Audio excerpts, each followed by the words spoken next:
আপনি কি কখনো এমন শহরের কথা ভেবেছেন যেখানে একসময় হাজার হাজার মানুষ বসবাস করত, কিন্তু এখন সেটি ভূতরের নির্জনতায় ঢেকে গেছে? যেখানে মানুষের কোলাহল ছিল, এখন শুধুই ধ্বংসস্তূপ আর প্রকৃতির দখল। আজ আমরা এমন 3টি শহরের গল্প বলবো যা একসময় জনবহুল ছিল কিন্তু এখন পরিত্যক্ত শহরে পরিণত হয়েছে। পুরো ভিডিও জুড়ে থাকছি আমি রফসান। তো চলুন শুরু করা যাক। প্রথমে যে শহরটি নিয়ে কথা বলবো সেটার নাম হচ্ছে আকামারা। আকামারা শহরটি একসময় সোভিয়েত ইউনিয়নের অন্যতম গুরুত্বপূর্ণ কয়লা খনির শহর ছিল। কয়লা শিল্পকে কেন্দ্র করে শহরটি গড়ে ওঠে এবং দ্রুত জনবসতি বাড়তে থাকে। হাজার হাজার শ্রমিক এবং তাদের পরিবার এখানে বসবাস করত, কারণ এখানকার প্রধান অর্থনৈতিক চালিকা শক্তি ছিল কয়লা খনন। এই শহর একসময় প্রাণচঞ্চল ছিল, যেখানে প্রায় 5,000 মানুষের বসবাস ছিল। শহরটিতে আধুনিক সুযোগ সুবিধা ছিল, যেমন স্কুল, হাসপাতাল, সিনেমা হল, মার্কেট ও বিনোদনের স্থান। সোভিয়েত সরকারের নিয়ন্ত্রণে থাকা এই অঞ্চলটি কয়লা খনির কারণে অর্থনৈতিকভাবে গুরুত্বপূর্ণ হয়ে ওঠে। তবে সময়ের সঙ্গে সঙ্গে কয়লার মজুদ কমতে থাকে, যার ফলে খনি বন্ধ হয়ে যাওয়ার উপক্রম হয়। যখন কয়লার যোগান শেষ হয়ে যায়, তখন ধীরে ধীরে শহরটি জনশূন্য হতে থাকে। চাকরির অভাবে মানুষ একে একে শহর ছেড়ে যেতে বাধ্য হয়। 1988 সালে শহরের একমাত্র স্কুল ও হাসপাতাল বন্ধ হয়ে যায়, যা ছিল শহরটির পতনের স্পষ্ট ইঙ্গিত। বর্তমানে আকামারায় মাত্র 60 জন মানুষ বাস করছে, যারা মূলত পুরনো ধ্বংসস্তূপের মধ্যে কোনো রকমে দিন কাটাচ্ছে। এখন এই শহর প্রকৃতির দখলে চলে গেছে। পরিত্যক্ত বিল্ডিংগুলোর চারপাশে গাছপালা ও লতাগুল্ম ছড়িয়ে পড়েছে, যা একে আরো ভুতুড়ে করে তুলেছে। শীতকালে এটি বরফে ঢেকে যায়, যা এক অদ্ভুত নির্জন সৌন্দর্য তৈরি করে। ধ্বংসস্তূপের মধ্যে এখনো পুরনো শিল্প শহরের কিছু নিদর্শন টিকে আছে, যা দেখলে বোঝা যায় একসময় এখানে কেমন কর্মব্যস্ত জীবন ছিল। আজ আকামারা শুধু অতীতের স্মৃতিচিহ্ন হয়ে দাঁড়িয়ে আছে, যেখানে মানুষ নেই, শুধু প্রকৃতির একচ্ছত্র আধিপত্য।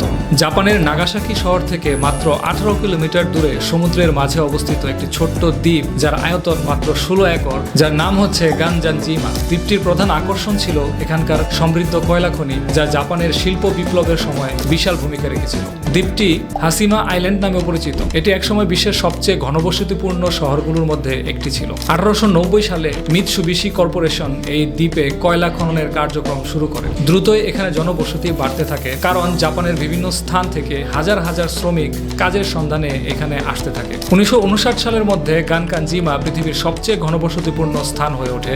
মাত্র 16 একর জায়গার মধ্যে প্রায় 5,000 শ্রমিক ও তাদের পরিবার বসবাস করত, যা প্রতি বর্গ কিলোমিটারে প্রায় 83,500 মানুষের বসবাসের সমান। এই ছোট দ্বীপের মধ্যে ছিল বহুতল ভবন, স্কুল, হাসপাতাল, সুপারমার্কেট, বিনোদন কেন্দ্র, এমনকি সিনেমা হল। শহরটি যখন উন্নতির শিখরে, ঠিক তখনই বিশ্বব্যাপী জ্বালানির চাহিদার পরিবর্তন আসে। 1960-এর দশকের পর থেকে কয়লার পরিবর্তে তেলের ব্যবহার বহুলভাবে বাড়তে থাকে, যার ফলে কয়লার খনির প্রয়োজনীয়তা কমে যায়। ধীরে ধীরে এখানে কর্মসংস্থানের সংকট দেখা যেতে থাকে এবং 1974 সালে মিৎসুবিশি আনুষ্ঠানিকভাবে এই কয়লা খনি বন্ধ করে দেয়। এর ফলে দ্বীপের বাসিন্দারা একে একে শহর ছেড়ে চলে যেতে থাকে এবং কয়েক মাসের মধ্যেই এটি সম্পূর্ণ জনশূন্য হয়ে পড়ে। পরিত্যক্ত হওয়ার পর বছরের পর বছর ধরে দ্বীপটি ধ্বংস হতে থাকে। সমুদ্রের লোনা বাতাসে ভবনগুলো ক্ষয়ে যেতে থাকে এবং ধীরে ধীরে দ্বীপটি ভূতুরে রূপ ধারণ করে। অনেক বছর ধরে এটি সাধারণ মানুষের প্রবেশের জন্য নিষিদ্ধ ছিল, তবে 2009 সালে জাপান সরকার এটিকে পর্যটকদের জন্য খুলে দেয় এবং 2015 সালে এটি ইউনেস্কোর বিশ্ব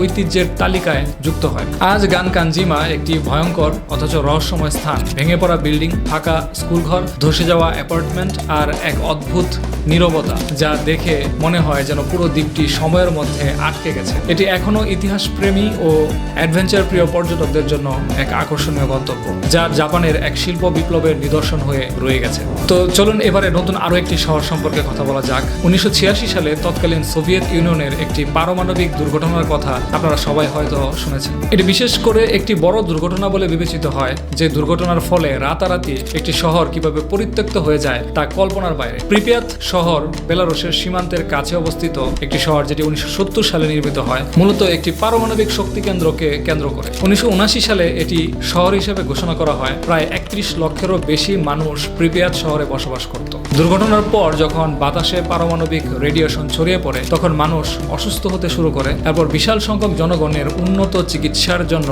অন্যত্র সরিয়ে নেওয়া হয়। আধুনিক সব সুযোগ সুবিধা ছিল প্রিপিয়াত শহরে। প্রয়োজনীয় স্কুল, কলেজ, হাসপাতাল সবই ছিল সেখানে। শহরে পর্যাপ্ত বাস এবং ট্রেনের ব্যবস্থা ছিল এবং বিনোদনের জন্য বিশাল মাঠ, থিয়েটার, পার্ক ছিল। বর্তমানে শহরে সবকিছু পড়ে থাকলেও শুধু মানুষের অভাব। এখন শহরটি শুধুমাত্র প্রকৃতির দখলে। তো বন্ধুরা, এই 3টি শহরই একসময় ছিল মানুষের কোলাহলে মুখরিত, কিন্তু এখন শুধুই পরিত্যক্ত ভবন আর নির্জনতা। প্রকৃতির নিয়মে অনেক কিছুই বদলে যায়, আর এই শহরগুলো তারই উদাহরণ। শহরগুলোর মধ্যে কোনটির গল্প আপনাকে সবচেয়ে বেশি অবাক করেছে কমেন্টে জানিয়ে দিন। আর যদি এই ভিডিও ভালো লেগে থাকে তাহলে লাইক করবেন, কমেন্ট করবেন এবং চ্যানেলটি সাবস্ক্রাইব করে পাশে থাকবেন।